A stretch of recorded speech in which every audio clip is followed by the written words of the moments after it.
people coming in now. This is it. There'll be no questions for him. Let's go to GM Place. Just be a statement. Okay, thank you. I want to thank everybody for joining us on such short notice tonight. Todd is here to make a statement. He flew home today with Brian Burke from Toronto. They arrived back in Vancouver just before 5. He's had the opportunity tonight, just a few minutes ago, to visit with his teammates. Neither Todd or Brian will make or answer any questions tonight. Brian will be available tomorrow morning right here at 10 a.m. to answer questions regarding the NHL's decision.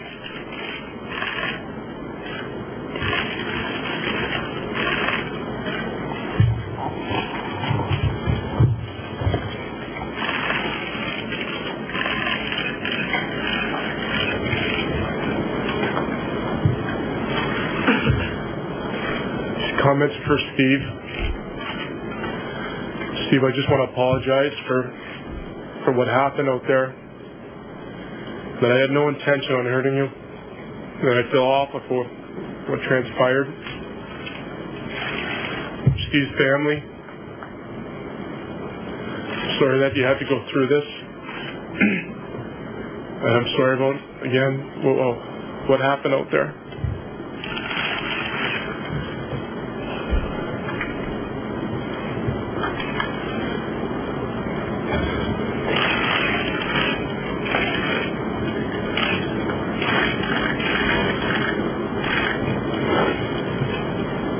I'm relieved to hear that Steve's going to have a full recovery. It means a lot to me to hear that's going to happen.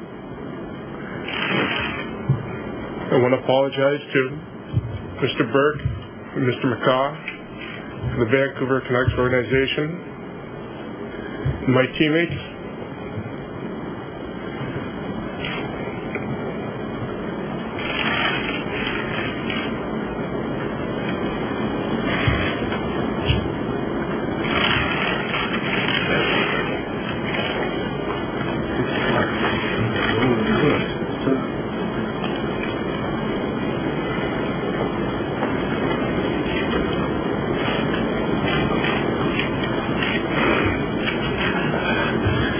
To the fans of hockey and the fans of Vancouver,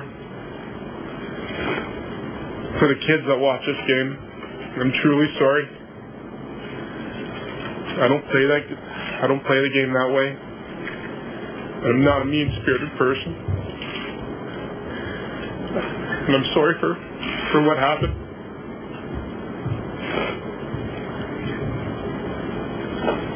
Thank you.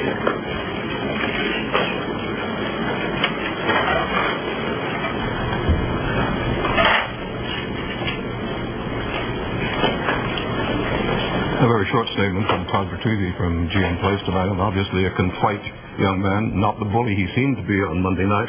Well, actually, after the incident on Monday night, and when the reporters went down to the dressing room, Ed Jovanovski, who's hurt, who was downstairs, said to reporters who had gathered, "I wish you could have seen Todd when he came into the room immediately afterwards. It wasn't like he was coming in and, chortling about what had just happened. He was upset, apparently, at what had just happened. He realized the magnitude of it almost immediately."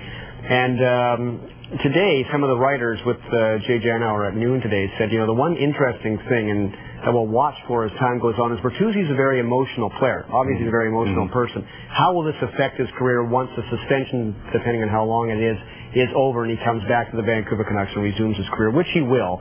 The suspension is not going to be for life. It's going to be perhaps for the rest of this regular season and perhaps playoffs, maybe some of next year, we don't know.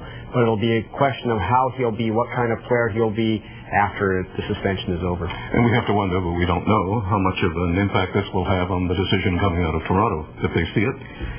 Well, he got a face-to-face meeting, so he may have been just as emotional in front of Colin Campbell today. And, he obviously, I don't think any player really wants to injure another player. It was, not to excuse it. It was heat of the moment. The game was out of reach. Nazen's his buddy. He saw what happened a couple of games back. He did it. It was stupid. He knows it. Everybody knows it. But the league is going to have to do something to basically send a message out to all players that you got to have this in the back of your mind. I mean, the league eliminated bench-clearing brawls by saying the fines are going to be huge and the suspensions are going to be long, and we don't see bench-clearing brawls anymore. So, again, the question will be tomorrow, how much of an example are they going to make of this situation, and the biggest pain they could inflict on the Canucks and Bertuzzi as a player is to keep him out of the playoffs, because that will affect the team. Well, as you know, this is a developing story, and there'll be more tonight on News Hour Final. I'm Tony